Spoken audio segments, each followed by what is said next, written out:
Hola, buenos días a todos. Bueno, pues si os parece bien, vamos a dar comienzo a esta sesión de hoy.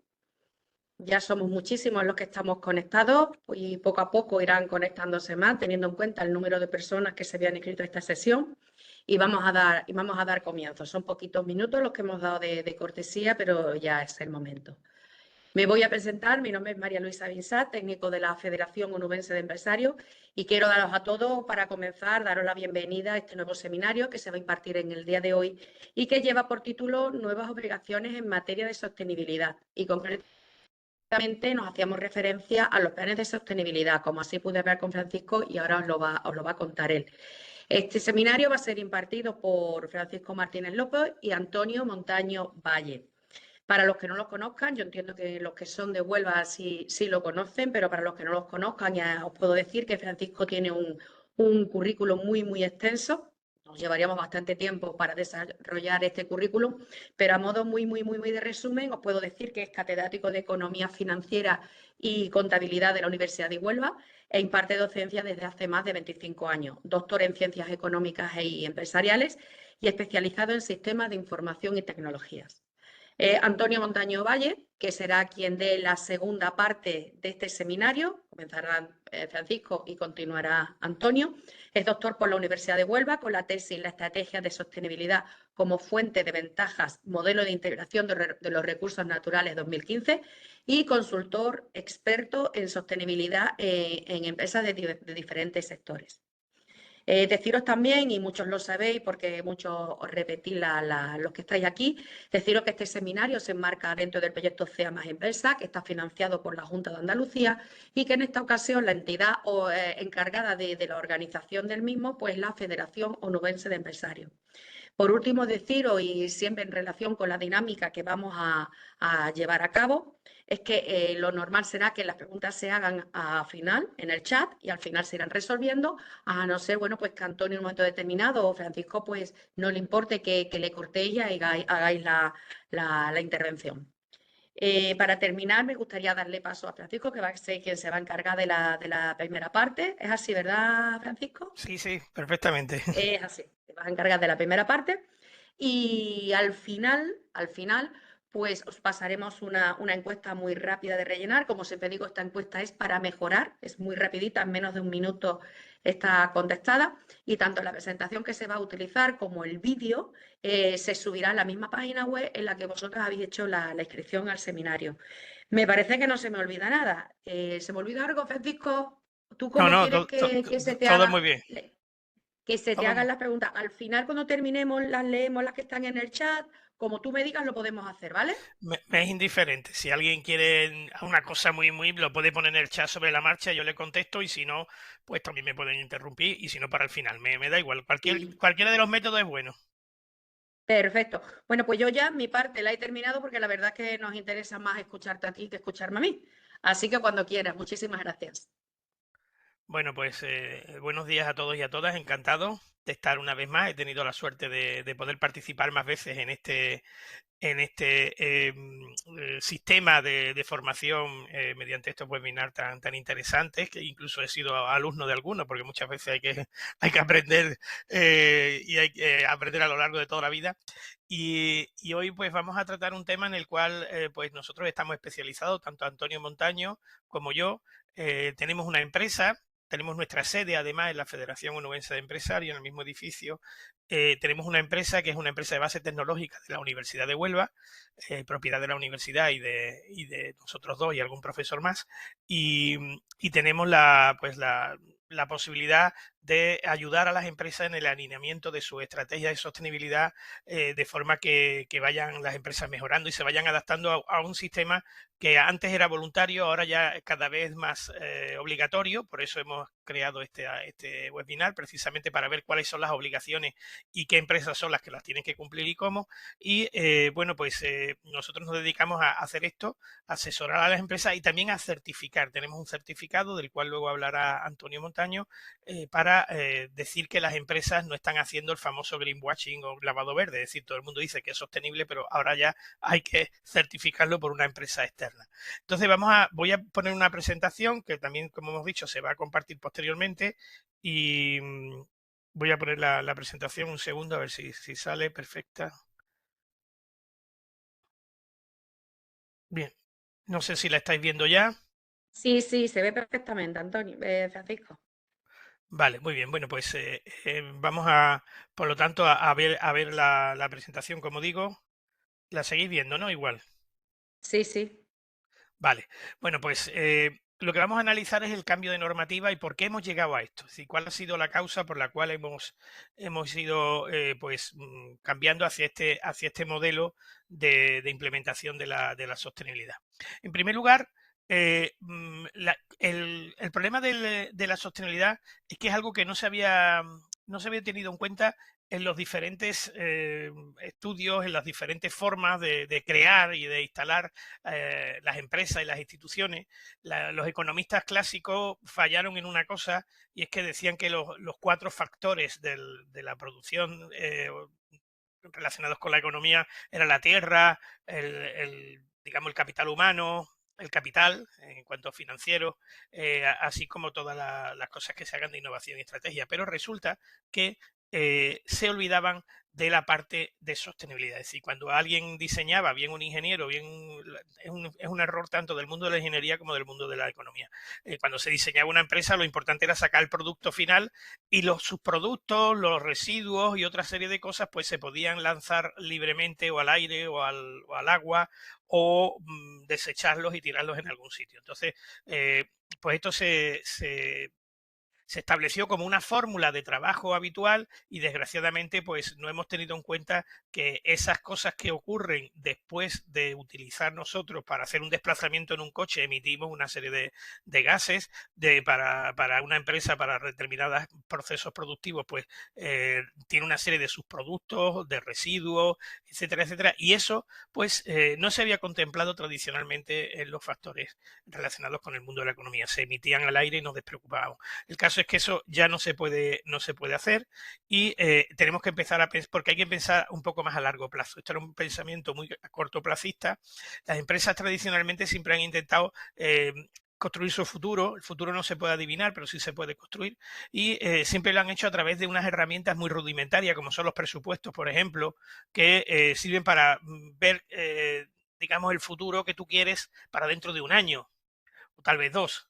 De forma que este sistema hace 50 años era magnífico porque el mundo iba muy lento. Ahora el mundo va muy, muy rápido y te puedes salir en una curva rápidamente y caerte porque el mundo da muchos bandazos de hacia un lado y hacia otro. Entonces aparecieron otras herramientas como los planes estratégicos, por ejemplo, que van de 2 a 5 años más o menos y que muchas empresas e instituciones han hecho sus planes estratégicos. Yo he hecho muchos, pero los planes estratégicos también se han quedado ya bastante anticuados.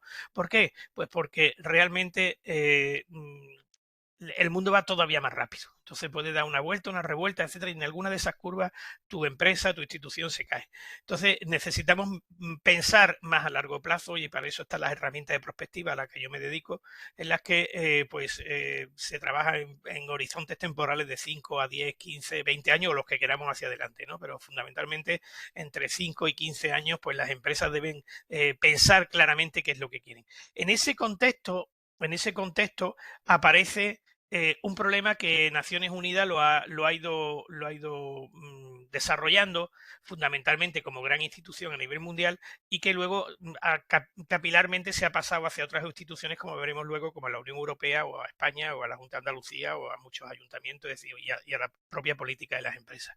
Entonces, el camino hacia la sostenibilidad es por qué se convierte hoy día en algo sustancial en la estrategia de las empresas. Pues fijaros, ha sido un camino bastante largo. El camino viene, en primer lugar, por la Declaración Universal de los Derechos Humanos, que se hizo en el año 1947 y luego ya por fin se consiguió publicar y aprobar después de mucho trabajo en el año 48, es decir, que hace bastante tiempo de eso. Pues cuando analizamos qué había sido de la Declaración de los Derechos Humanos, pues resulta que 50 años después, 75 años después, resulta que no se había mejorado en muchos de ellos. Algo había pasado mal. Entonces, Naciones Unidas, conforme iba pasando el tiempo, empezó a darse cuenta de que realmente estábamos en un proceso en el que todas las economías, todos los políticos, todas las empresas quieren crecer, pero ese crecimiento no sabemos a costa de qué, muchas veces. Entonces, es un crecimiento individual, pero no colectivo en muchos casos. Entonces, o global al menos.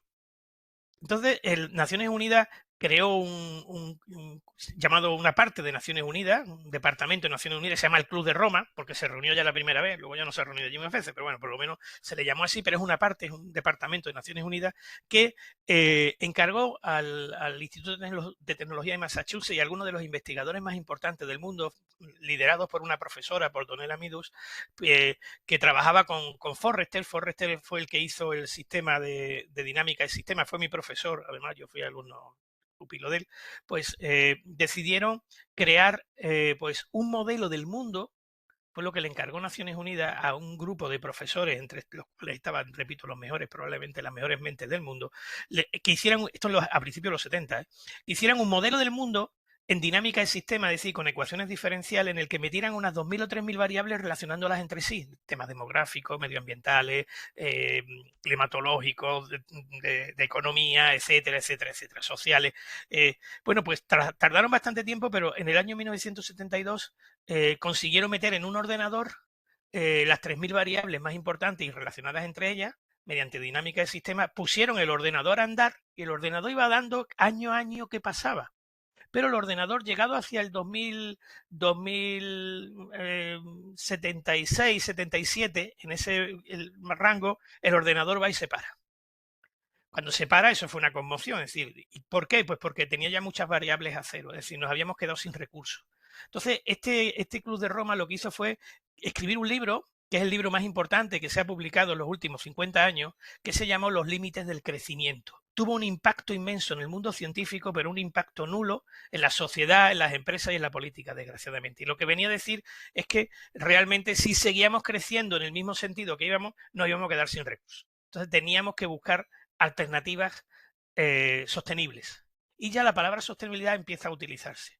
Después de eso, Naciones Unidas empieza a hacer muchas reuniones porque se pone nerviosa por el problema. De hecho, ese fue el modelo, el World 1, luego se hizo el 2 y el 3. Yo participaba en el 3, por ejemplo, y cada vez el modelo se para antes, no se para ya en el 2070 y tanto, sino en el 2060. Es decir, cada vez el modelo empieza a tener problemas de variables que se dividen por cero porque realmente empiezan a escasear. De esta manera, Naciones Unidas creó un gran proyecto a nivel mundial con un sistema de prospectiva del 2000 al 2015 que se llamó ODM, Objetivo de Desarrollo del Milenio, y este sistema pues funcionó regular. Había 8 objetivos de desarrollo del milenio y estos sistemas, pues de los 8 ODM, perdón, pues prácticamente solamente se mejoró en 3, o sea que no fue muy bien. Se hizo la conferencia de Río, y se decidió que el 1 de enero del 2016, es decir, del 2015 al 2030, se decidió crear un sistema de prospectiva todavía más avanzado, aprobado por 193 de los estados que eran en ese momento miembros de Naciones Unidas. No hubo ningún estado, no hay ningún gobierno, ni de derecha, ni de izquierda, ni democracia, ni dictadura, ninguno que no haya votado el 100% de los puntos del Objetivo de Desarrollo Sostenible, como el primer gran paso para intentar remar todo el mundo en el mismo sentido.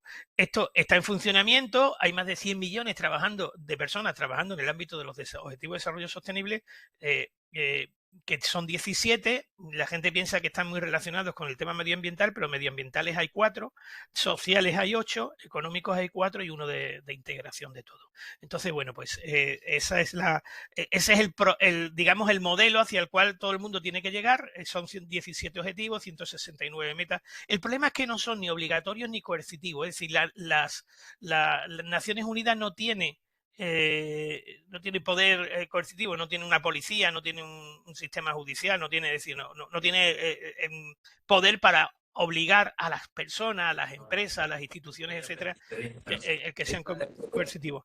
Entonces, ahí entra en juego instituciones como la Unión Europea. La Unión Europea vaya a dar un dinero. Sí, se está metiendo un sonido por ahí. 6.000, ¿no? Vale. Entonces, se está metiendo si podéis pararlo. Bien, como decía, no son obligatorios ni coercitivos y entonces entra en juego la Unión Europea, que sí tiene poder para hacer normas de obligado cumplimiento. Entonces, Europa se convierte en el abanderado de la sostenibilidad, al igual que otros. Realmente, el país del mundo, ¿sabéis cuál es el país del mundo que más invierte en sostenibilidad? Pues es China, curiosamente. China está invirtiendo en sostenibilidad. ¿Por qué? Entre otras cosas porque en la ciudad de China muchas no se puede respirar. Yo doy clases en muchas universidades chinas y voy casi todos los años y la verdad es que están mejorando mucho porque realmente es que no podían respirar, es que se moría. Entonces, es el país del mundo que más invierte en sostenibilidad, en energías renovables, en sistemas eficientes, en orientar las empresas hacia la sostenibilidad, pero lo está haciendo todo el mundo. El problema es que tenemos que coordinarnos. Y bueno, pues la Unión Europea decide ser un abanderado. Esto tiene una doble visión. Por un lado, son más obligaciones para las empresas, como veremos. Las empresas, pues obviamente, se muestran un poco contrario a ello, pero a largo plazo quizás sí nos dé una cierta ventaja competitiva a Europa. Entonces, bueno, pues digamos que Europa, como tiene esa posibilidad, pues empieza a dictar una serie de normas que son las que vamos a ver relacionadas con el proceso digamos, de esas normas de obligado cumplimiento. Entonces, pues, ¿estáis viendo la presentación? Es que yo no tengo feedback vuestro. ¿Estáis viendo la presentación bien? Estamos viendo la primera página. Ah, vale, es que hay un error, ha habido un error, pues fíjate, pues voy a ponerla, voy a seguir, voy a pasarla rapidito, es que ha habido un error voy a dejar de compartir y voy a volver a compartir. Voy a compartir, es que aunque sea compartir aquí en esto, ahora sí veis una página, ¿no? O sea, veis que cambia, ¿no? Sí, vemos el PowerPoint, se ve la Eso es, diapositiva bueno, general. aunque se vea el PowerPoint, es que no puedo, al darle PowerPoint, el sistema este no me deja poner las dos cosas. Entonces, bueno, pues esto es lo que hemos estado viendo, esto es lo que hemos estado viendo simplemente, lo que yo estoy explicando, no tiene importancia. Entonces, digamos que la Unión Europea se convierte en Aladín de todo esto. Entonces, vamos a analizar cuál es la legislación europea, porque está cambiando muy, muy recientemente y ahora va a empezar a afectar a las empresas de manera muy, muy, muy, muy completa, ¿no? Voy a ver si pudiera compartir un segundo, a ver si puedo, para que veáis la pantalla completa. Que sea voy a ver si puedo poner la de la pantalla completa y moverla aquí. Ahora sí la veis cambiar, ¿no? A pantalla completa. Perfectamente, sí. Vale, Sí, vale, sí. era un error aquí en el sistema. Vale, pues ya está preparado. Vale, muy bien. Bueno, pues digamos que la Unión Europea empieza a crear una serie de normas que vamos a ver. Vamos a ver las 5 o 6 más importantes. Son muchísimas. El problema de esto es que esto se va a constituir en una gran fuente de empleo.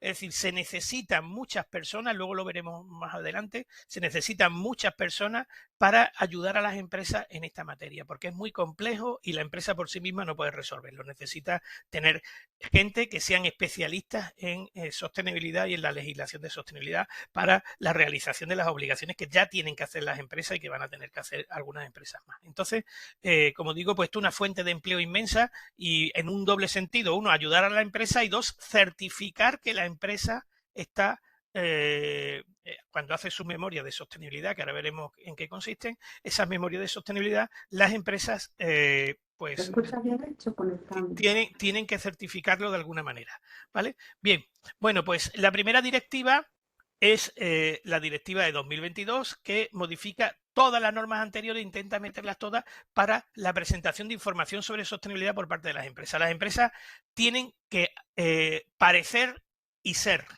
sostenibles. Entonces, el problema es que muchas quieren parecer, pero le da igual ser o no. Entonces, la Unión Europea crea un entramado legal para que las empresas parezcan sostenibles y lo sean, las dos cosas, no solamente una. Entonces, las empresas, ¿cómo parecen sostenibles? Pues con la presentación de información sobre sostenibilidad por parte de las empresas.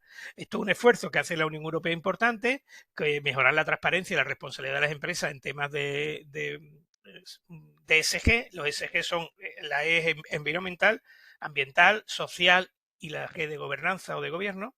Y bueno, pues esta directiva ahora la vamos a ver con más detenimiento. Luego está el Pacto Verde Europeo, que dice, señores, Europa tiene que convertirse en una zona verde. No podemos seguir en este sistema, tenemos que promover la economía circular, tenemos que evitar emisiones de gases invernaderos, neutralidad climática, temas muy diversos, también sociales y también de gestión. Y todo ello, pues, digamos, ese pacto verde europeo lo que intenta es decir, vamos a ponernos todos de acuerdo y hacer de esto algo importante. Entonces, luego está la taxonomía. La taxonomía es un reglamento muy interesante que se ha ido modificando en el 2023 y se hizo en el 2020, de manera que el Banco Central... Tiene que dar autorización. Ah, vale, ahora. El Banco Central Europeo tiene que... Se vuelve a escuchar el sonido por ahí. El Banco Central Europeo tiene genera mucho dinero, lo crea, digamos, y se lo presta a los bancos nacionales. Y los bancos nacionales, ese dinero lo pueden prestar a las empresas siempre y cuando los proyectos para los que los presta sean proyectos sostenibles. ¿Cómo se sabe si un proyecto es sostenible o no? Pues se ha inventado una taxonomía, que es un sistema para medir si todo esto es sostenible o no, sobre todo en proyectos de inversión, y se ha inventado una cosa que se llama el DNSH. DNSH viene a ser algo así como este proyecto no altera o empeora el medio ambiente. Y bueno, pues para los Next Generation, por ejemplo, hace falta el DNSH y para los préstamos hace falta utilizar la taxonomía. Cuando una empresa pide un préstamo verde de este tipo, que para lo que hay mucho dinero, porque el Banco Central Europeo está prestando para que se hagan proyectos de este tipo, pues normalmente se le baja el tipo de interés entre un 0,20 y un 0,40 por estar certificado de que utilizan la taxonomía o el DNSH. Después está el reglamento de 2019 de divulgación sobre sostenibilidad en el sector de los servicios financieros, es decir, los bancos son los que se ha decidido por parte de la Unión Europea que sean los primeros que empiecen a prestar a proyectos verdes, pero que sean verdaderamente verdes. Entonces, los propios bancos tienen que hacer su propia memoria de sostenibilidad antes que las empresas, ¿no? Eso ya vienen haciéndolo desde hace tiempo y va funcionando relativamente bien. Hay una directiva muy, muy importante, que es nueva de este año, que regula, pues, lo que llamamos el lavado verde o el greenwashing. Es decir, un problema que hay es que las empresas, si escuchamos anuncios en la radio o en la televisión, veremos que hay muchas empresas que se dicen sostenibles, pero bueno, nadie se lo ha certificado, lo dice porque le da la gana. Entonces ya hay un reglamento europeo que dice que eso no se puede hacer, que es esta directiva. Entonces, bueno, pues cuáles son esa información que se dé, pues no se puede dar información fraudulenta en materia de sostenibilidad. Y no puede decir, yo soy sostenible porque soy sostenible en una cosa, pero luego no soy sostenible en todo lo demás, ¿no? Entonces, bueno, para mejorar esto se ha adaptado ahora también este año, todas estas normativas muy nuevas, incluso vamos a ver alguna normativa que está en curso en este momento, todavía no está aprobada, la directiva sobre la diligencia debida de empresas en materia de sostenibilidad. Esto es muy importante, es el CSDDD. Esta es una directiva que obliga a las empresas a saber cuáles son los impactos negativos que están haciendo, digamos, en el medio ambiente o en temas social, puede ser en los contratos de trabajo con sus empleados o cosas de este tipo, sobre derechos humanos, como digo, y medio ambiente, ¿no? Y gestión.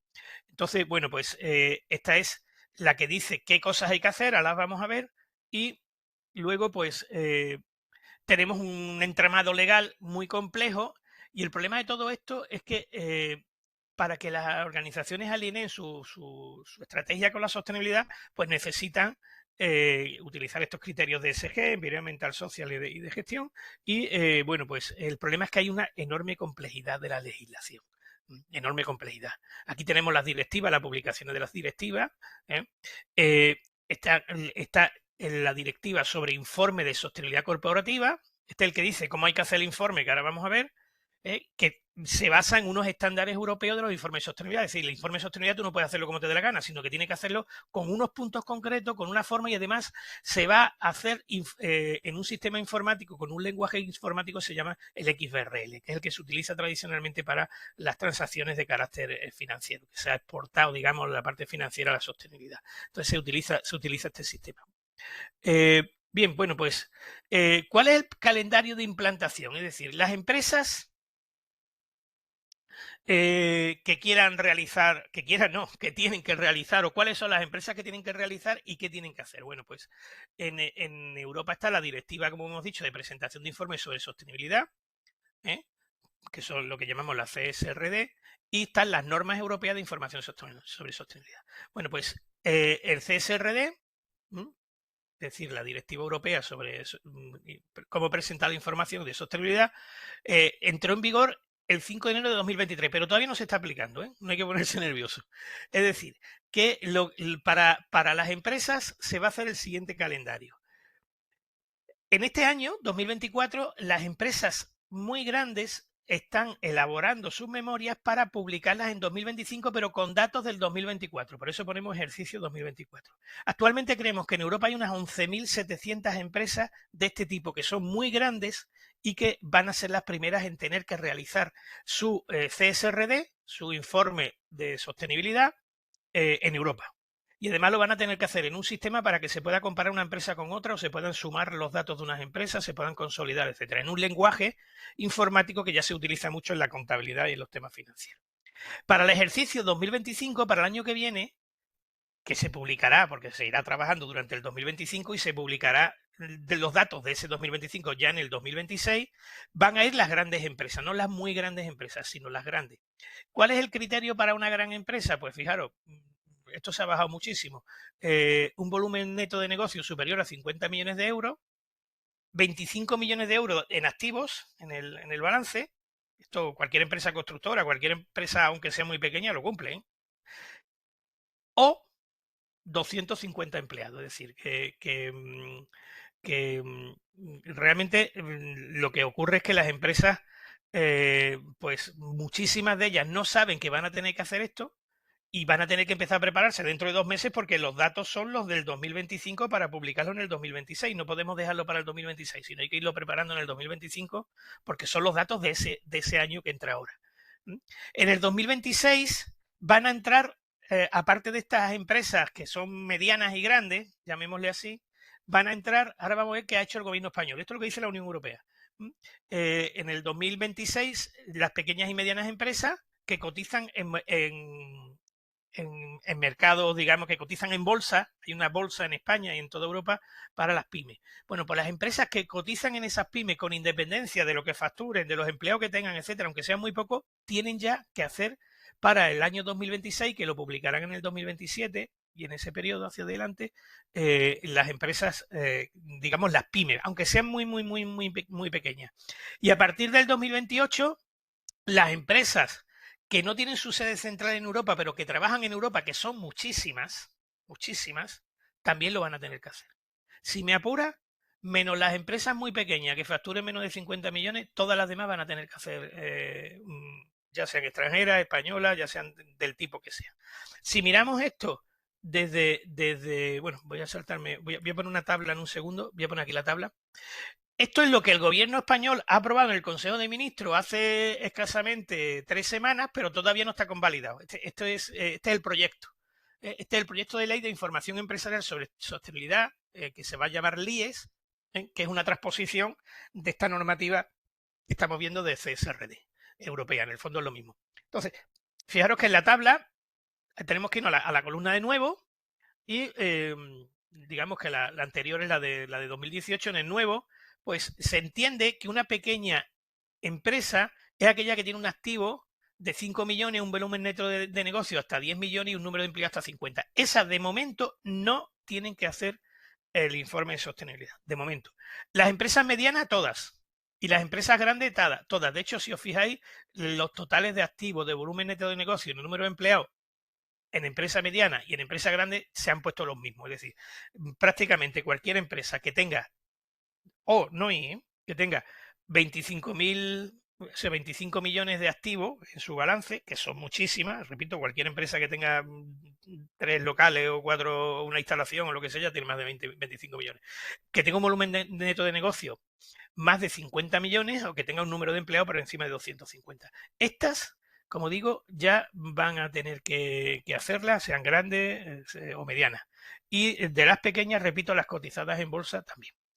Y las extranjeras, digamos. Esto sería el tope. Voy a pasar un poquito, voy a volver otra vez aquí. Bueno, pues como decía, un segundo que estoy pasando, porque me había pasado un poquito más. Aquí está.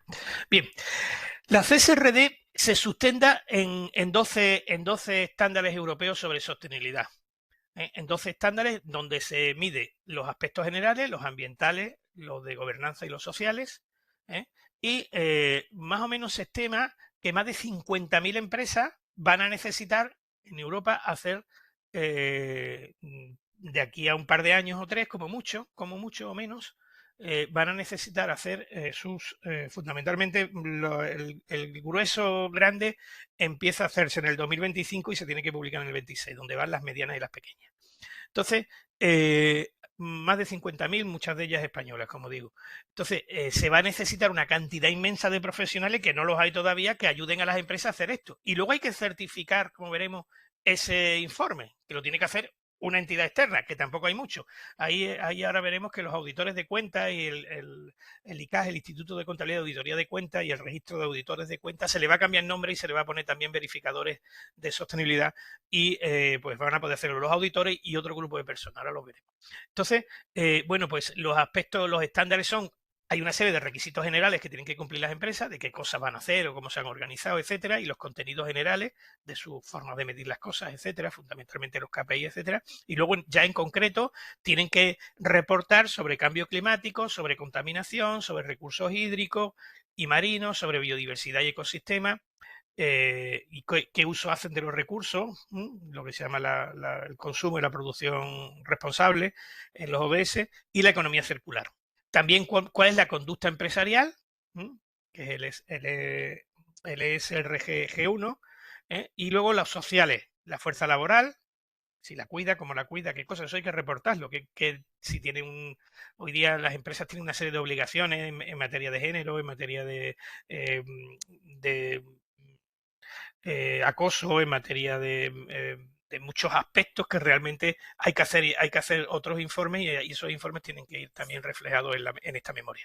Los trabajadores en la cadena de valor, es decir, esto es importante, no solamente es los trabajadores de tu empresa, sino si tu empresa tiene una serie de productos que vienen de otras empresas que son necesarios e imprescindibles y que tú no los fabricas, sino que los has externalizado, pues esos productos o servicios que se hacen fuera, esas empresas también deben de cumplir esos factores laborales. Es decir, esto es como se decía de Nike. Dice, Nike tiene una serie de criterios y vende mucho, o Adidas, que también lo hacía, vende mucho la sostenibilidad y luego fabrica en países en vías de desarrollo utilizando fuerza laboral, pues digamos, no jurídicamente ni social ni laboralmente aceptables, ¿no? Como por ejemplo niños, etcétera, ¿no? Entonces, también en la cadena de valor.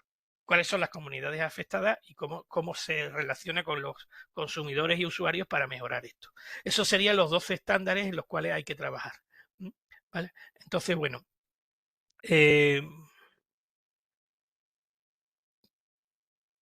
Luego está el reglamento contra el greenwashing o el lavado verde, como hemos dicho.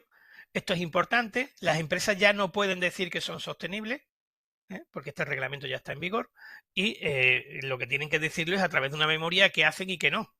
Y si se les certifica por alguna entidad externa, lo pueden decir. Pues mira, hay una entidad que dice que somos sostenibles. Entonces sí. Bien. Bueno, pues hay varias directivas además relacionadas con esto, como decimos. Entonces, vale. Perdóname, pero es que ahí está. Bien. Bueno, pues la ley española, esta ley de información empresarial sobre sostenibilidad, la LIES, pues será aplicable a muchas empresas y va a entrar escalonadamente, como hemos dicho, desde el 1 de enero de 2024 para las empresas grandes, que en este caso empresas, las primeras que hemos dicho que son 11.700 en Europa, en España son empresas con más de 500 trabajadores y que sean dominantes en su sector o que sean de interés público, ¿no? Luego ya irán cayendo las otras y al final estamos hablando de un colectivo de una inmensa parte del sector empresarial. Además, esto necesita la verificación independiente de ese informe, es decir, no solamente hay que hacer el informe, sino que hay que verificarlo. ¿Cómo se verifica? Pues fundamentalmente el registro de auditores, que ahora se va a llamar Registro Oficial de Auditores de Cuentas y de Verificadores de Información sobre Sostenibilidad. Los que ya son auditores de cuentas podrán ser verificadores de información de sostenibilidad si están en ejercicio. Por ejemplo, yo soy auditor de cuentas, pero no estoy en ejercicio. Estoy en el registro inscrito, pero yo no estoy en ejercicio. Yo soy catedrático de la universidad y por lo tanto no ejerzo. Entonces no podría entrar en el ámbito de... Pero sí los que estén en ejercicio y se apunten, obviamente, y hagan una serie de cuestiones que todavía no se sabe cuáles van a ser. Y además también van a poder entrar aquellas personas que estén certificados por ENAC como auditores, no de cuentas, sino auditores de lo que sea. Entonces, se hará un reglamento por parte del Registro Oficial de Auditores de Cuentas que pertenece al ICAC, al Instituto de Contabilidad y Auditoría de Cuentas, y bueno, pues se hará este proyecto. Supone un avance importante, como dice la propia normativa, pero todavía no sabemos. Pero lo que sí quiero recalcar es que hacen falta un montón de auditores y hacen falta un montón de personas que ayuden a las empresas a hacer eso, y no los hay. Es decir, esto es un yacimiento de empleo inmenso, porque es algo que llega nuevo, que todavía no ha empezado, lo estáis cogiendo en el momento adecuado y es un buen momento para dedicarse a esto. Un buen momento, como decimos. Y luego, lo más complejo de todo esto es la taxonomía XBRL para los informes de sostenibilidad. ¿Qué es el XBRL? Pues el XBRL es un lenguaje informático para poder sumar y comparar y utilizar los estados contables de las empresas de forma estándar, es decir, pone las cosas todas en el mismo sitio, con el mismo sentido y poniendo lo mismo, es decir, es una contabilidad muy, muy normalizada. Este XBRL es un sistema informático para el que yo puedo, por ejemplo, sumar todos los balances de las empresas españolas que están en los registros mercantiles, yo los puedo sumar, ¿no? O los de una ciudad, una provincia, los de un pueblo, yo puedo sumar los de un sector. Es decir, te permite muchas cosas, te permite comparar empresas, te permite comparar países. Es decir, es un lenguaje muy importante. Este lenguaje se ha desarrollado a nivel internacional. El centro universitario español que más ha desarrollado esto precisamente ha sido la Universidad de Huelva, mi facultad, que fue pionera en el uso de la taxonomía XBRL, fundamentalmente con Enrique Bonsón y su equipo, y prácticamente pues de los encuentros mundiales que se han hecho sobre XBRL, los más importantes se han hecho aquí en nuestra facultad. Entonces, bueno, pues esta taxonomía es la que la Unión Europea ha decidido que sea la que se utilice para el formato en el cual hay que, llamémosle, presentar, hay que hacerlo en papel y legible para las personas, llamémosle en cristiano, pero también hay que hacerlo en el formato informático electrónico único europeo, el ESEF, que va a utilizar, como decimos, la taxonomía. Esto se hace, tú lo haces, tú generas el informe y luego ya automáticamente puedes generar generas el informe y automáticamente puedes generar el sistema en XBRL, ¿no?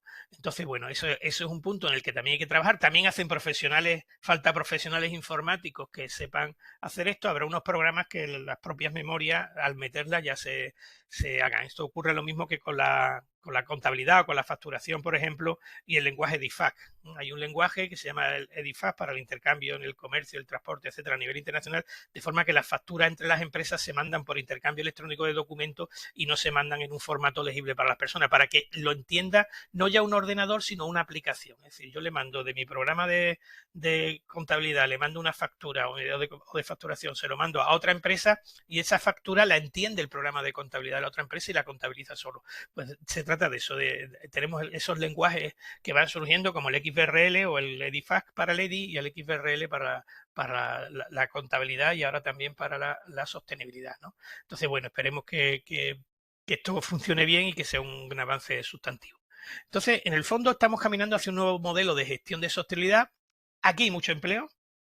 Los datos que hay que recopilar por parte de las empresas son cada vez más, los KPI, los indicadores claves, etcétera. También lo hará el número de personas implicadas en la elaboración. Muchas empresas ya tienen su departamento de sostenibilidad, que antes no lo tenían, y ahora ese departamento de sostenibilidad además tiene que tener la responsabilidad de realizar esa memoria, que va a ser, como decimos, pues con esos 12 puntos y que va a ser relativamente compleja. Entonces, bueno, pues digamos que hay que hacerlo además en un formato digital XBRL.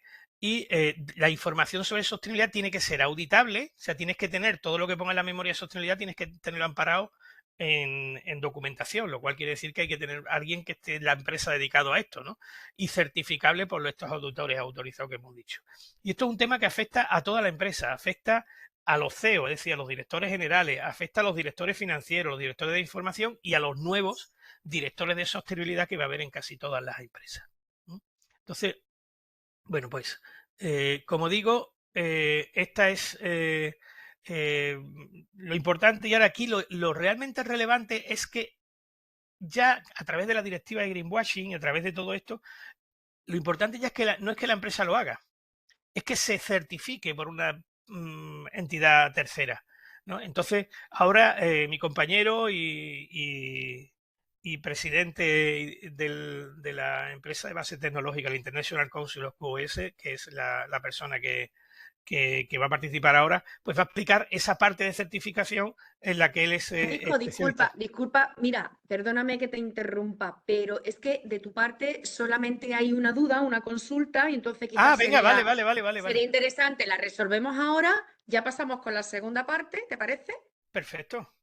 Perfecto, mira, la pregunta es una chica, bueno, que se le ha cerrado, entiendo que se le ha cerrado, dice la plataforma, pues el Cisco Web, no lo sé, y que ha perdido una información que le interesa, ¿no? Y es con esta pregunta, ¿cuándo estarían obligadas las pymes de menos de 50 trabajadores a tener estas certificaciones? Y las de más de 50, o sea, las de menos de 50 y las de más de 50, ¿cuándo estarían obligadas a tener las certificaciones? Vale, vamos a ver. Ahora el proceso, voy a poner la transparencia correspondiente. Digamos que esta es la normativa española, la voy a poner aquí que creo que la tengo más clara. Un segundo, ¿eh? Voy a buscar aquí está, mira. Esto es lo que dice la Unión Europea. Y España lo que hace es transponerlo, ¿eh? Entonces, las de menos de 50,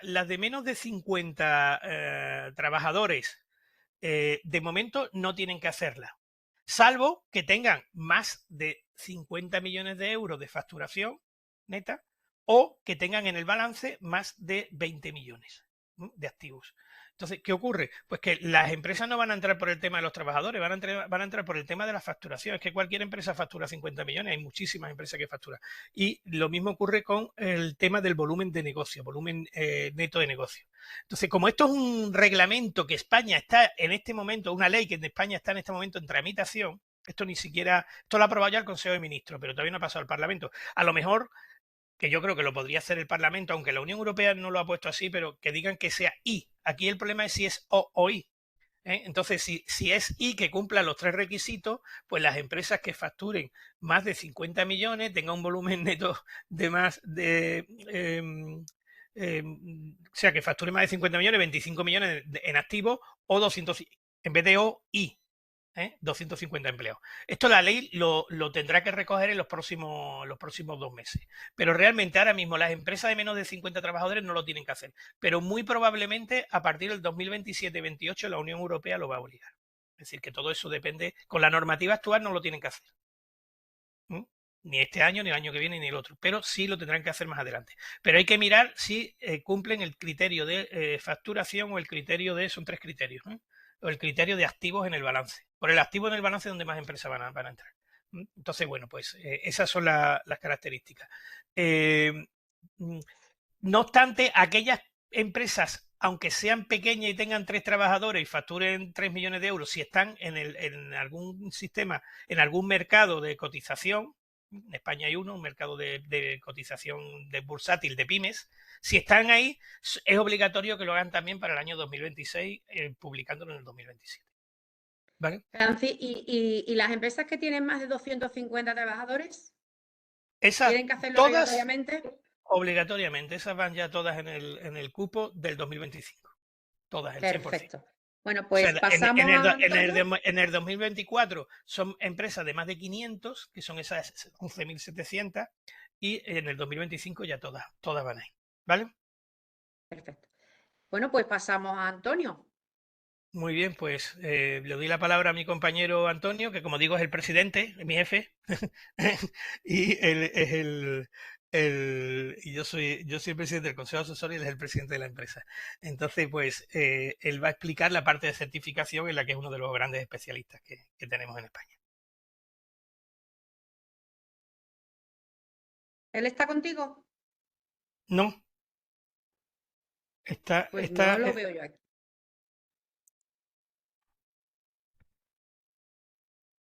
habrá tenido un problema porque estaba conectado, vamos, estaba.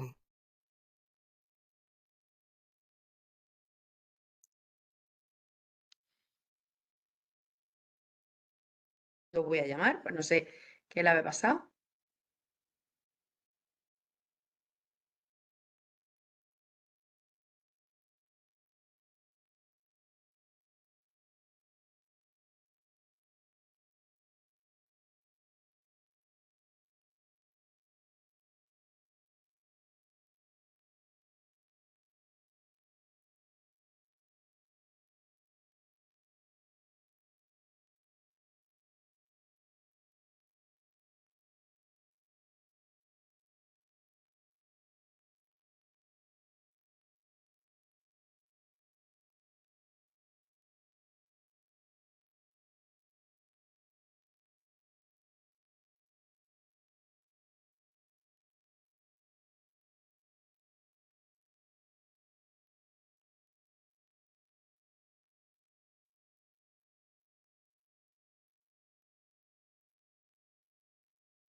Francis, ¿estás diciendo algo? Es que no se te escucha.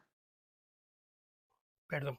Sí, estaba diciendo que mientras que Antonio se puede, es que no sé qué problema han tenido, porque estaba conectándose, no lo sé. Él está en la facultad también, pero está en su despacho. Entonces, como os decía, no solamente se trata de serlo, sino de parecerlo. Entonces,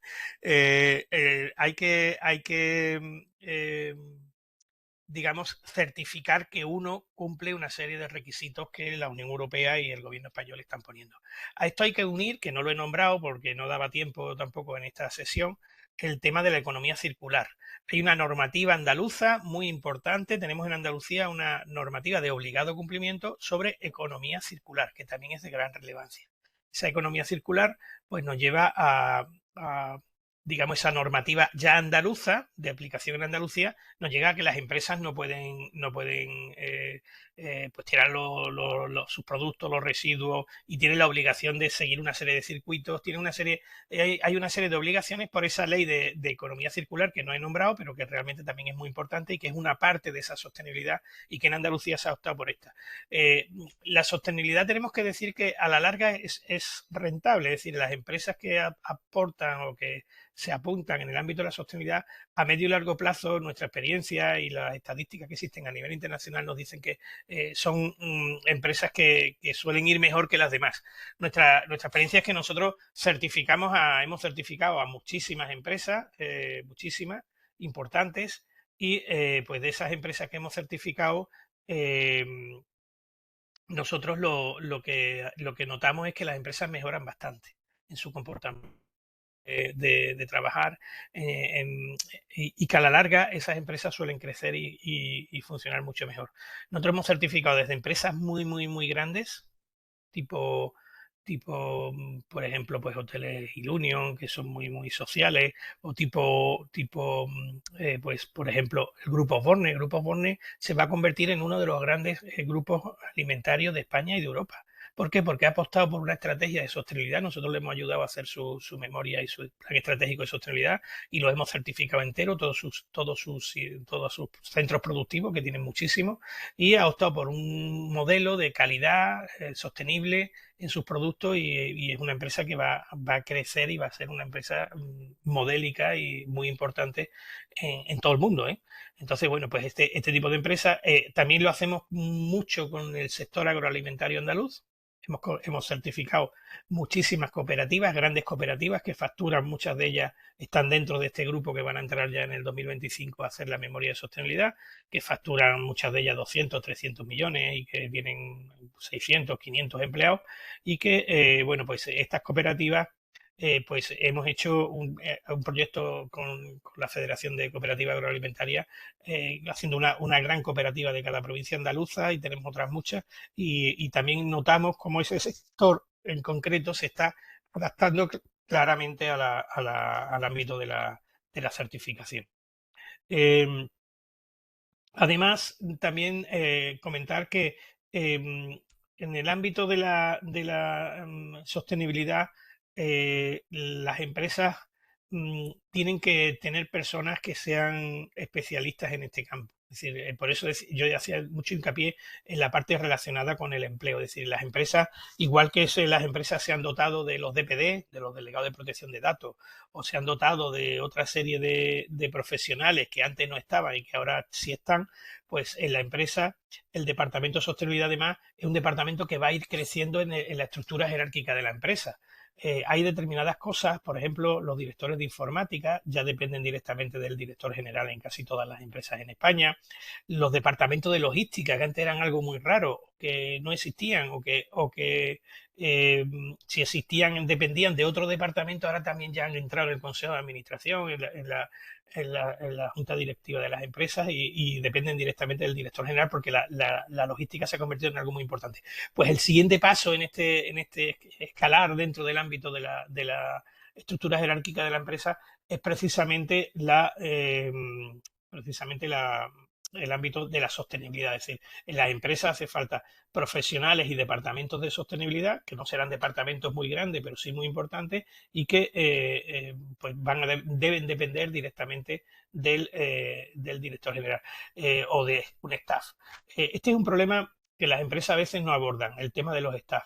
Es decir, eh, por ejemplo, el departamento de auditoría de una empresa no puede estar, no puede estar ni debe estar dentro del departamento de contabilidad, porque entonces va a decir que todo está bien, pues si no su jefe lo va, lo va a echar, es decir, digo, de auditoría interna. Entonces, las funciones auditoras, las funciones de este tipo, tienden a llevarse a un departamento de staff que no dependan directamente al que implica, es decir, poner la sostenibilidad dependiendo del departamento, por ejemplo, de producción, es un error. ¿Por qué? Pues porque va a decir que está todo bien. Entonces, se necesitan organismos de staff, se necesita que dependa directamente del director general, es decir, vamos a ver una importancia de las personas que trabajan en el ámbito de sostenibilidad en las empresas, en sus estructuras jerárquicas en los próximos años muy importante. Sí, dime, María Luisa. No, decirte que te vas a tener que encargar de la segunda parte. No sé si ya lo has avanzado con tu intervención porque no soy capaz de localizar a Antonio. Algo debe de haberle pasado. No sé, que tendrá algún problema porque estaba previsto. Venga, yo la hago, no hay ningún problema. ¿Eh? Perfecto. Yo tengo la presentación y todo, no tengo ningún problema para hacerla, vamos. ¿Mm? Vale, pues un segundo y la pongo y nos ponemos. Es lo que estaba contando, pero bueno, ahora lo vemos con más. Por eso sé que es lo que estabas contando, adelantando, digo, sobre todo porque a los participantes en esta sesión se le ha dicho que estaríamos como 1 hora y media, y digo, y te has quedado con Sí, buena sí, parte del tiempo. sí, no, porque mi parte era más larga, es más larga que la Ah, bien, de. bien, bien, bien. Vale, entonces, bueno, vale.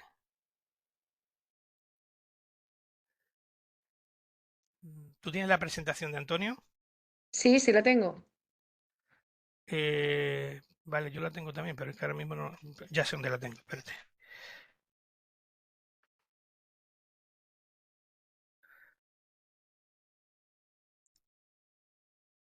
Mientras tanto, bueno, pues yo puedo ir contando que mucho me estáis preguntando si luego la presentación que se está utilizando se va a subir. Por supuesto que sí.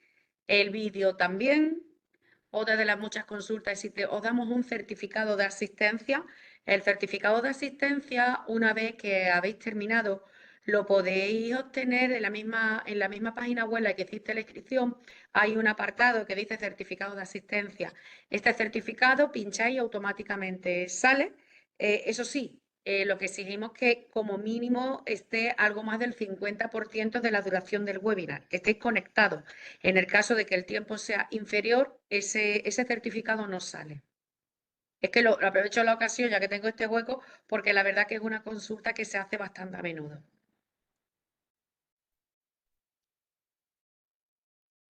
Vale, pues sí, cuando quieras yo puedo empezar, ¿eh? No, no, por mi parte he querido ya este momento para contarlo, porque la verdad es que me lo suelen preguntar bastante. Venga, vale, pues Cuando tú estupendo, quieras. muy bien, muy bien, bien, bien, bien. Bien, entonces,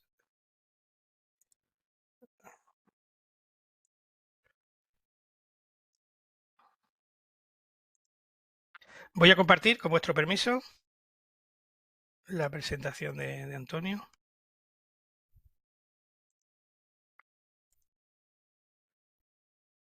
¿La veis?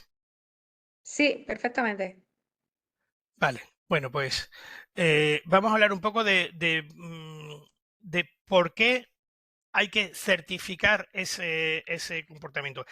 No solamente para aquellas empresas que tienen la obligación de hacer esto, sino para todas las empresas. Nosotros estamos certificando ayuntamientos pequeños, grandes, muy grandes. El Ayuntamiento de Huelva lo tenemos certificado entero y hay ayuntamientos de la provincia de Sevilla o de Málaga o muy pequeños que también los tenemos. Entonces, bueno, pues se trata de certificar, no solamente de las que tienen la obligación, sino hay muchas empresas a las que les interesa estar certificados porque van a pedir un préstamo y les sale más barato, o porque van a concursar algunas empresas en determinada compra pública. La compra pública cada vez tiene que ser más sostenible. Entonces, cuando una empresa va a un concurso, se presenta un concurso público para hacer una obra, para hacer cualquier cosa o para un servicio, aquellos que están certificados por nosotros y por otros, pues también son empresas que tienen una serie de puntos adicionales que al final pueden sacar el concurso, ganarlo y no otro, ¿no? Entonces, bueno, pues eso es de gran relevancia, como decimos. Entonces, hay que crear un ecosistema en este sistema de trabajo, ¿no? Entonces, ¿por qué tenemos que certificar el alineamiento? Y repito, no solamente de las empresas que están obligadas, sino de todas, porque hay muchas. a muchas les viene muy bien. Entonces, por un lado tenemos la Pues lucha después contra tenemos nosotros el bien. la lucha contra el lavado verde o greenwashing, por eso hay que certificarlo, porque la Unión Europea te va a obligar el acceso a fuentes de información sostenible a través de la taxonomía y luego reconocerlo o diferenciarte. Atendé a este detalle, por ejemplo. Hace 2 años hubo un problema con el uso del agua en el entorno de Doñana y en Europa hubo un movimiento para que no se compraran fresas de Huelva. Y hubo un país en concreto, que fue Dinamarca, que dijo que no se compraran fresas de Huelva.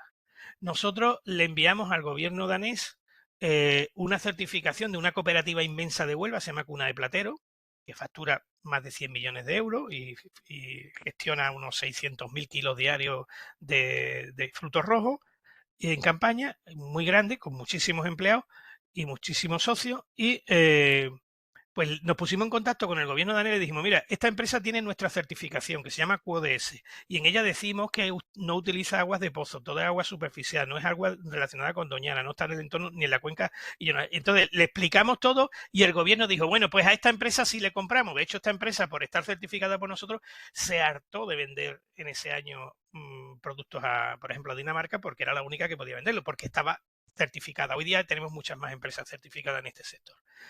Entonces, bueno, por eso es tan importante la certificación. ¿Cuál es el proceso? Cuando nosotros vamos a certificar a una empresa y le damos el certificado, luego veremos el logo y la forma del certificado, nosotros le damos un certificado que se llama QSG y QoDS. Entonces, para si está alineado en los ODS o en los SG, es lo mismo prácticamente. Pues, en primer lugar, determinamos cuál es la línea base. Si no nos lo pide la alta dirección de la empresa, nosotros no hacemos el certificado. O sea, no queremos que una parte de la empresa me diga, esto es muy importante. No, tiene que estar comprometida la alta dirección. Si la alta dirección de una empresa no está comprometida con algo, nosotros no lo hacemos. Entonces, esto es importante y si es una cooperativa, lo tiene que aprobar el que vamos a hacer nosotros nuestra certificación, el consejo rector. Si es una empresa, su consejo de dirección, con su consejo de administración, etcétera, etcétera. Si es un municipio, incluso el pleno del ayuntamiento. Entonces, además, siempre que certificamos, formamos al 100% de la plantilla en materia de sostenibilidad. Esto es importante. Es decir, que si no estás en este ámbito trabajando en la formación de la plantilla, pues probablemente no tengas esa posibilidad. Después está, nuestro objetivo es determinar cuáles son las acciones que están haciendo las empresas. Las empresas muchas veces dicen, por ejemplo, en el tema de objetivos de desarrollo sostenible, dicen, pues yo estoy trabajando en 3 objetivos de desarrollo sostenible y estoy trabajando en esto, esto y esto. Cuando tú te pones a hablar con ellos y analizar su actividad y todas las acciones que tienen, nosotros hay veces que a algunas empresas le hemos sacado más de 100 actividades que están vinculadas con los ODS. Entonces, ¿qué ocurre? Pues que la empresa hay veces que hace cosas, lo sabe y lo comunica, pero la mayoría de las veces hace cosas positivas para la sostenibilidad, pero no lo sabe que lo está haciendo y entonces no lo puede comunicar. Nosotros lo que hacemos es sacar a la luz muchas cosas que las empresas están haciendo, pero no sabían que estaban vinculadas con la mejora de la sostenibilidad. Verificamos luego el cumplimiento, lo medimos. Es importante, toda la certificación, toda la sostenibilidad se basa en esto. Los muy extremos, los ingenieros extremos dicen, lo que no se puede medir no existe. Nosotros no creemos que eso sea cierto del todo. Hay cosas que a lo mejor no las sabemos medir, pero sí existen. Pero lo que sí estamos seguros es que lo que no sabemos medir no lo podemos mejorar. Entonces nosotros para mejorar lo medimos todo. Entonces una de las cosas que hacemos es mejorar todas las acciones y en el caso de la realización, pues entregamos la certificación. Esa certificación luego la empresa la puede poner en las etiquetas de sus productos, en las cajas o donde quiera, o en su material de papelería, donde quiera, y debe comunicarlo a los grupos de interés, a aquellos partners y a aquellas otras empresas de la cadena de valor, hacia arriba o hacia abajo, etcétera, etcétera. Y luego le elaboramos un cuadro de mando y de mejora continua para que sigan trabajando. Este es el proceso de certificación. Entonces, hay que establecer el compromiso por parte de la empresa, identificar los ODS estratégicos. En esto es lo que más tiempo echamos nosotros, porque hay que sacar cuáles son aquellas actividades que creemos que son más relevantes a la hora de trabajar en la empresa. Seleccionamos los indicadores para medirlo y se establecen unos objetivos. La gente no conoce, por eso es importante esto es trabajar en prospectiva. La prospectiva mucha gente no conoce que es una metodología totalmente diferente a los presupuestos o a la o a la dirección estratégica y los planes estratégicos que se elaboran, ¿no?, por parte de las empresas. Realmente lo que se hace en la prospectiva es que en vez de ir del presente al futuro, se viene del futuro al presente. Me explico.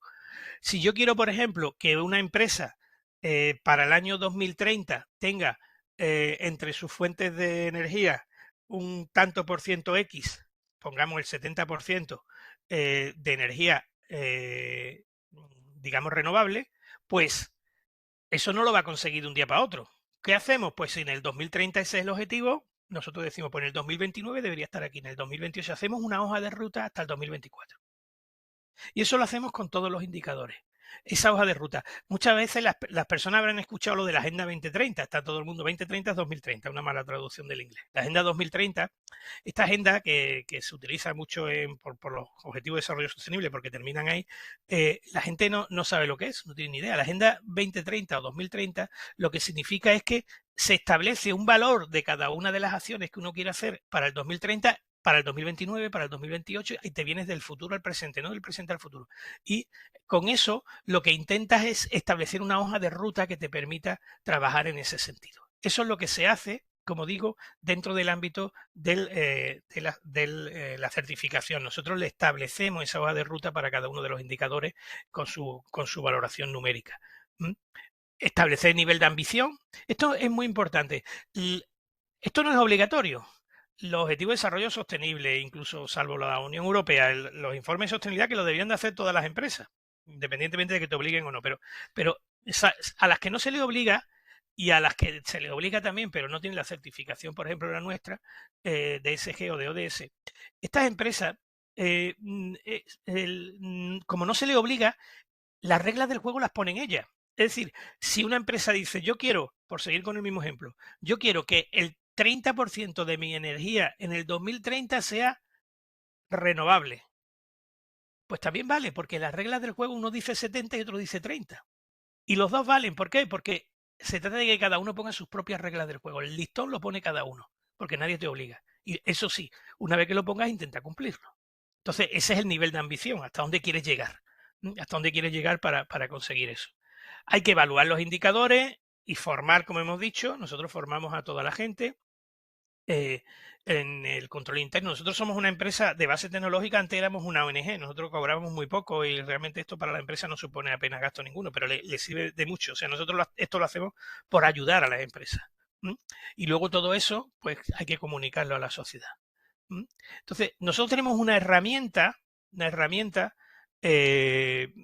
digamos un programa que es nuestro propio, y que estos son los datos de una empresa. Como ya ponemos datos de empresa, hemos tapado el nombre, para que no haya problema. Entonces, bueno, pues cuando nosotros vamos a establecer, pues este software es el que se utiliza por parte de la empresa y por parte de nosotros. Tenemos acceso tanto a la empresa como a nosotros. Este software es de realización nuestra propia, pero hay muchos en el mercado también, y te permite pues determinar cuáles son las acciones estratégicas o de ese estratégico, que en esta empresa son el agua limpia, la energía sostenible, las ciudades, la producción y consumo responsable, etcétera. Tenemos el organigrama de administración para ver dónde se sitúa el ámbito de la sostenibilidad. Realizamos un escáner ODS con una herramienta de inteligencia artificial que nos dice en lo que la empresa reporta en qué acciones está trabajando. Luego nosotros le buscamos muchas más. Y luego nos entrevistamos con los directivos de la empresa de cada una de las grandes ramas de la institución. Entonces, bueno, nombramos a una persona que llamamos delegado QoDS, que es la persona a la que nosotros le pedimos los datos, para no tener que pedírselo a toda la empresa, sino que nosotros lo pedimos a una persona de la empresa y esa persona dentro de la empresa, para no dar mucho. Nosotros no queremos molestar a la empresa, todo lo contrario, vamos a ayudar, ¿no? Y lo importante de este modelo es que pues podemos ir poniendo una serie de indicadores. Aquí tenemos los más genéricos, ¿no? Los de tema, por ejemplo, de salud o unos temas de acciones y cómo se miden. Y luego el objetivo, hay los números y los hemos quitado porque es de una empresa y no queremos. El objetivo anual, el objetivo 2030 y cómo se va desarrollando. Esta es la herramienta que nosotros utilizamos. Vemos cuáles son las alianzas que tiene esa empresa. Hay una cosa que se llama la doble materialidad, y es que la empresa tiene que analizar en materia de sostenibilidad no solamente lo suyo, sino lo de su entorno. Y su entorno son los clientes, los proveedores, Entonces, esas alianzas hacia arriba y hacia abajo son enormemente importantes. Nosotros le damos muchísima relevancia al ámbito de la utilización de la doble materialidad. Es decir, las empresas no solamente es lo que hagan dentro, sino el impacto que tiene fuera de ellas, y eso también hay que analizarlo. Entonces, ¿qué alianzas son las que tiene y cómo las tiene y por qué las tiene? Y esas alianzas pues sirven para que la empresa mejore. Además hay uno de ese, que es el más importante de todo, que es el 17, que se puso para intentar conseguir los otros 16. Y se llama de las alianzas. Es decir, si tú no te unes con otros para hacer cosas, probablemente no seas capaz de conseguirlo. Y aquí tenéis, si la empresa tiene una serie de cosas que luego nos sirven para nosotros hacemos una memoria ya. Este sistema saca una memoria parecida a la que exige la Unión Europea. Todavía no es exacta porque todavía la Unión Europea no ha definido con exactitud los términos, pero nuestro sistema ya lo saca. Entonces, si hay un registro de queja para ponerlo, si aparece el logo de la certificación o no, se incorpora el apartado de sostenibilidad en la página web, se incorpora en la papelería, se incorpora que está en la comunidad QoDS, que es nuestra, que nosotros la creamos para ayudar a las empresas y para que las empresas se ayuden entre sí, se incorpora el criterio como hemos dicho, de la doble materialidad hacia abajo, y esta empresa ha sacado bastantes puntos porque ha sacado 86,88. Eso quiere decir que tiene el certificado QoDS Excellence Plus Plus, que es casi el máximo. O sea, esta empresa es una empresa muy, muy orientada a la sostenibilidad. Este es el certificado que nosotros damos.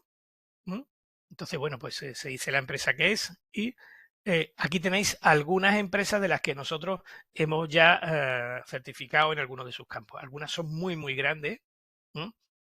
Hay entidades financieras, hay entidades agroalimentarias, hay entidades de todo tipo, de construcción, hay entidades universitarias, hay hay ayuntamientos, etcétera, etcétera, etcétera. Ahí están algunas solamente de las que hemos ido haciendo, y como veis hay empresas desde muy, muy grandes hasta muy pequeñas. Entonces, bueno, pues básicamente lo que queremos decir con esto es que, digamos, vale, voy a dejar de compartir. Lo que quiero decir con esto es que, pues, desde el punto de vista de la sostenibilidad, las empresas es bueno que recurran a empresas que le ayuden a hacer este trabajo. O bien que lo tengan en su plantilla, pero muchas son pequeñas y eso por la parte de asesoría, donde hay mucho trabajo. Y luego está la parte de certificación, que haya una empresa que certifique desde fuera que tú lo que estás diciendo es cierto. ¿Por qué? Porque el greenwashing es una práctica, es decir, llegó un momento en que todo el mundo que decía que era sostenible, aunque fuera absolutamente insostenible. Tenemos algunas empresas a nivel mundial con las que ha habido muchos problemas, con empresas muy grandes, tipo Amazon, que decía que era sostenible, pero luego no lo era, ¿no? Entonces los empleados incluso se pusieron en huelga en Amazon. La primera huelga que tuvo en sus primeros 25 años fue porque los empleados decían que la empresa decía que era sostenible y era falso. Entonces, bueno, pues ese lavado verde, ese greenwashing, pues se puede evitar a través de este tipo de actividades relacionadas con la certificación en materia de sostenibilidad. Bien, bueno, pues si queréis hacerme preguntas ahora, quedamos que hasta las 11:15, yo creo que ya son justo las 11:15, entonces si queréis hacernos alguna pregunta, alguna cosa, yo creo que la podemos responder con toda la tranquilidad. Pues no hay ninguna consulta con respecto a esta segunda parte que has estado contando. Bueno, Entiendo que debe de haber sí, sido... sí, yo lo que quiero decir es que animar a que las empresas, aquellos que pertenezcan a empresas, los que están escuchando, animar a que se orienten su estrategia hacia la sostenibilidad, que también sean capaces si es posible, de certificarla. No existe ningún certificado oficial todavía en Europa. El primer certificado que hubo en Europa fue el nuestro. Lo hicimos en la Universidad de Huelva, el primer certificado de este tipo. Y hoy día tenemos más certificados. Algunas empresas muy grandes de certificación ya lo están poniendo. La ISO ha creado una ISO sobre los ODS, pero no lleva certificación. Solamente lleva diciendo qué cosas sería bueno hacer. Pero no se puede certificar porque la ISO ha decidido no hacerlo. AENOR tampoco lo ha terminado. Un par de años quizá lo haya. Y la Unión Europea tampoco lo tiene, de manera que es un trabajo que estamos haciendo. Yo creo que es muy importante para que las empresas vayan concienciándose en materia de sostenibilidad. Nosotros hemos formado ya a más de 10.000, bastantes más de 10.000 empleados en materia de sostenibilidad en las empresas para que orienten su actividad diaria en este sentido, ¿no? Entonces, bueno, yo creo que eso es de gran relevancia y animo a todos. Y por otro lado, como conclusión, se está creando un sector con un impacto en el empleo enorme, porque las empresas no pueden seguir la normativa europea porque es muy compleja, la normativa española, la normativa andaluza, no van a poder seguirla. Es muy complejo, entonces las empresas tendrán que recurrir a personal, bien contratando personal para la realización dentro de la empresa en su departamento de sostenibilidad, bien contratando asesores, digamos, y a consultores desde fuera, por un lado, con lo cual hay un nicho de empleo importante, y el otro nicho de empleo son los que no van a hacer esa consultoría o asesoría, pero sí van a hacer la certificación, que como decimos, nosotros nos dedicamos a eso y que pues ahora ya se hará a través de la parte oficial para certificar solamente las memorias de sostenibilidad que la Unión Europea obliga, y España obliga porque lo va a meter en la ley también, lo ha metido, como decimos que se va a aprobar muy próximamente, pues en ese caso lo que se necesitan son personas que hagan esa auditoría o esa comprobación de ese informe. Y ahí hay mucho empleo. Solamente doy digamos, el mensaje de que aquellos que quieran dedicarse a este sector, trabajo ahí. Pues estupendo. Muchísimas gracias. Como te he comentado, no hay más consultas y si te parece bien, bueno, pues damos por finalizada la sesión de hoy en tiempo y forma y no me queda más, bueno, pues que darte las gracias, Francisco, trabajo doble del que has hecho. Pensábamos que ibas a hacer la primera parte, pero nos ha encantado también esta segunda parte que has expuesto y nada, daros las gracias a todos los asistentes y espero que nos veamos próximamente en una siguiente sesión. Muchas gracias a todos. Venga, un placer, ¿eh? Vale.